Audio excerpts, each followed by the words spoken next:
In Ottawa County tonight, voters in Jamestown Township will have another chance to decide funding for a library after a unanimous vote tonight by the library board. The millage to fund the library failed last week. 13 on your side's Nate Belt was at the meeting. He joins us now with the latest. Nate. Juliet, the meeting at Patmos Library was highly attended. The topic of funding, a big talker over the last week. Many of the voters who chose no, pointing to the library's promotion of books for the LGBTQ community. Tonight, residents on both sides of the argument took to public comment to make their case to the board.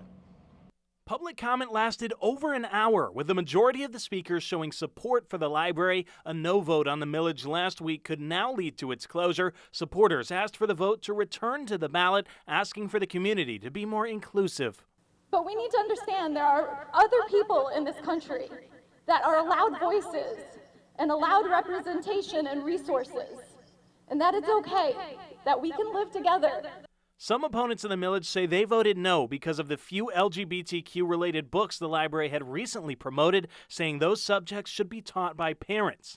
When did it become a library's duty to be obsessive about gender and sexuality for children?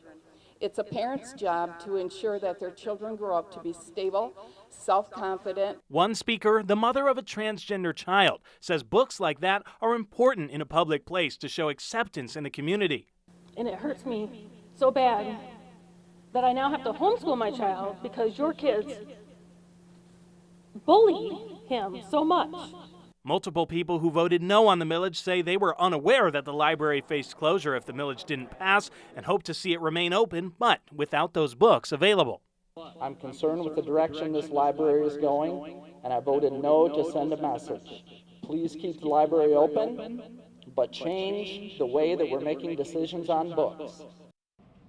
After discussion from the board, they voted unanimously to put the millage back on the ballot in November's general election. Waiting until next year to vote again would have cost the library an additional $8,000 to get it on the ballot. One board member said they want to see a larger turnout representing the whole community instead of the small portion who voted in the primary. Juliet?